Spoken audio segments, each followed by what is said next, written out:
Hi and welcome to the channel. I'm Alina and I will be hosting today's video, and here we are going to learn how to read faster. I myself, alongside being a very busy high school student with many hobbies, read around 150 books per year, and I do this by relying on my reading speed. So here are the steps that we will take to become a speed reader. First off, you need to choose the right book. The book that you are reading directly relates to your reading speed. For example, a philosophy book or a scientific paper will require so much more attention from you than a young adult novel, which has maybe 3 or 4 times the amount of text.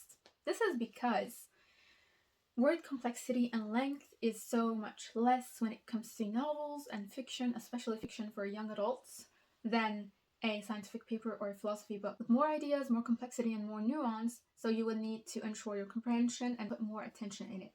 So I recommend not using something too complex. I would recommend either picking a novel in your favorite genre or a self-help book, because many of those are pretty much empty other than a few principles. So even if you're speed reading through all the fluff, you will still comprehend everything that the book is trying to say, because it's not as complex as something like a philosophy book or a scientific paper. If you're not a massive reader, I would recommend picking a book in your favorite genre of movies. Do not pick classics. They are not the easiest to understand or to get into. So you picked your book, and now you're going to sit down and read. I need you to know that setting and comfort are the most important things. You have to make sure you're comfortable, because if you are not, you will not be able to focus. And focus is what we need when it comes to speed reading, because it requires so much attention from you. Make sure you have good posture and good lighting. You could enhance your reading setting with the help of candles, preferably scented, and music. There are a bunch of reading playlists on Spotify that you can look up, and you can just set the mood right and focus on your speed reading. Under the umbrella of setting and comfort, the format of your book is really important.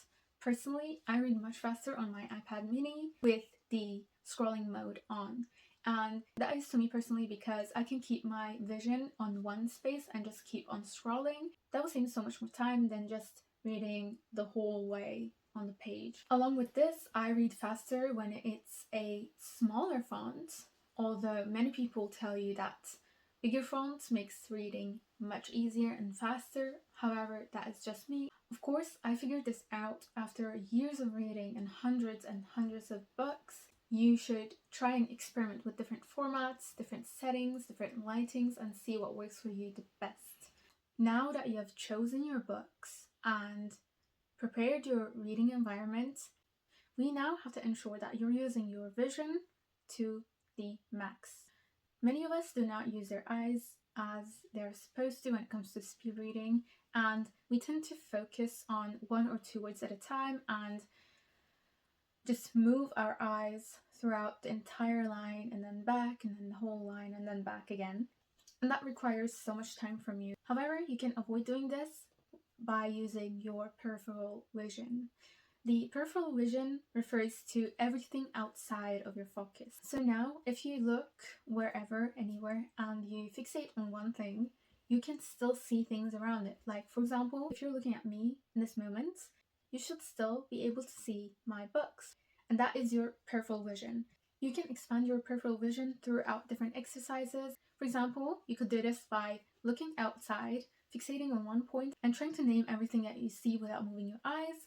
But if you do not want to do that, you could still do it while reading. Without focusing on those specific parts, you could try to read the beginning and end of each line, and this will help you expand your peripheral vision more and more. And this comes with practice, and while practicing, you could use your finger to both make sure that you limit your points of fixation, but also to help you stay in line and practice easily. Here's the nice thing about using your finger or a pacer while reading. You could increase the speed of your finger going through the text, while also maybe limiting the ends of each line. As you increase that speed, your reading speed will also increase. This will both help you focus on the text that you're reading, but also increase your reading speed steadily, which is what we need. Another point here is to read silently. Self-vocalization is very common in many readers, and it really is a factor that slows your reading down. You may actually do this without noticing it, so try to be conscious of that while reading, and with time you will get used to not using your self-vocalization. One of the most important things here is that you should not sacrifice comprehension to speed read. Do not try to read 5 times faster than your current reading speed, because that will not help you at all.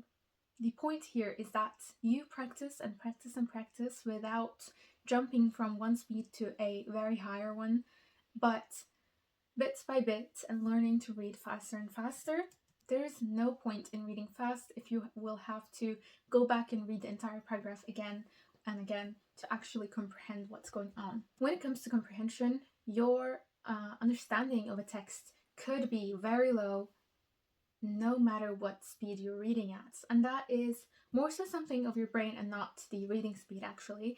And that is because you could be reading very slowly but not understand one single thing. And I'll come back to this in a later point, and how getting used to the speed that you're reading at really becomes a comfortable space for you. And before getting out of your comfort zone or comfort speed, you have to make sure that you already have this skill of comprehending your text. No matter what you're reading, try to put it in a context for you to understand. For example, when I'm reading a textbook, I try to either visualize whatever is being told. For example, let's say I'm reading a physiology book. I will, while reading, try to visualize what is happening in that specific part that I'm reading. This is obviously much easier to do when it comes to fiction. However, any type of text could be understood by doing this. You do not have to visualize it in terms of what is happening. So let's use A Room of One's Own by Virginia Woolf as an example. That is actually a lecture that then became a book. So when I read it the first time, I realized that I was getting lost in the middle of it many times.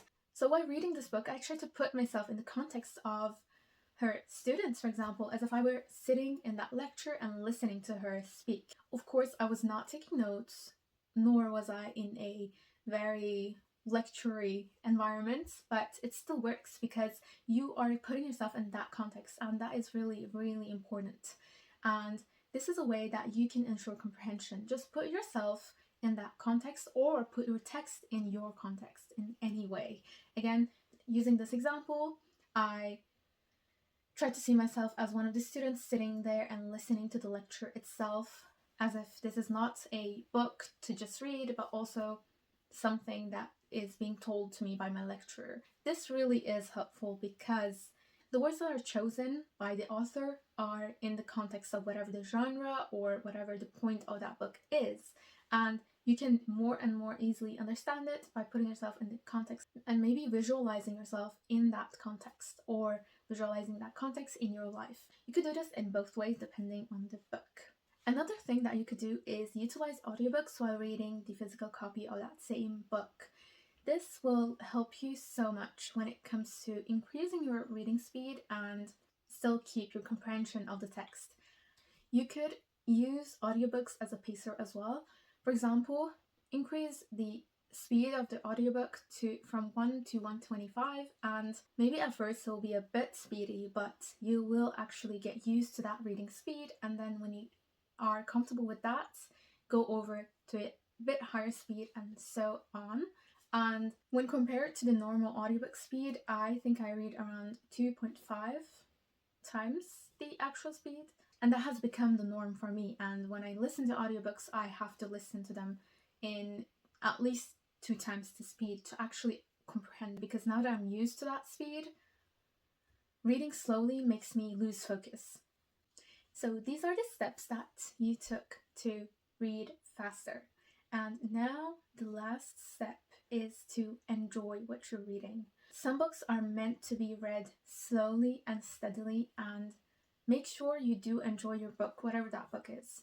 Speed reading is a very important skill because you can use this not only in your free time reading books, but also reading articles, other kinds of books and textbooks for your school, but even during exams, because you can save yourself so much time reading efficiently and then get on to whatever there is to do in that limited time.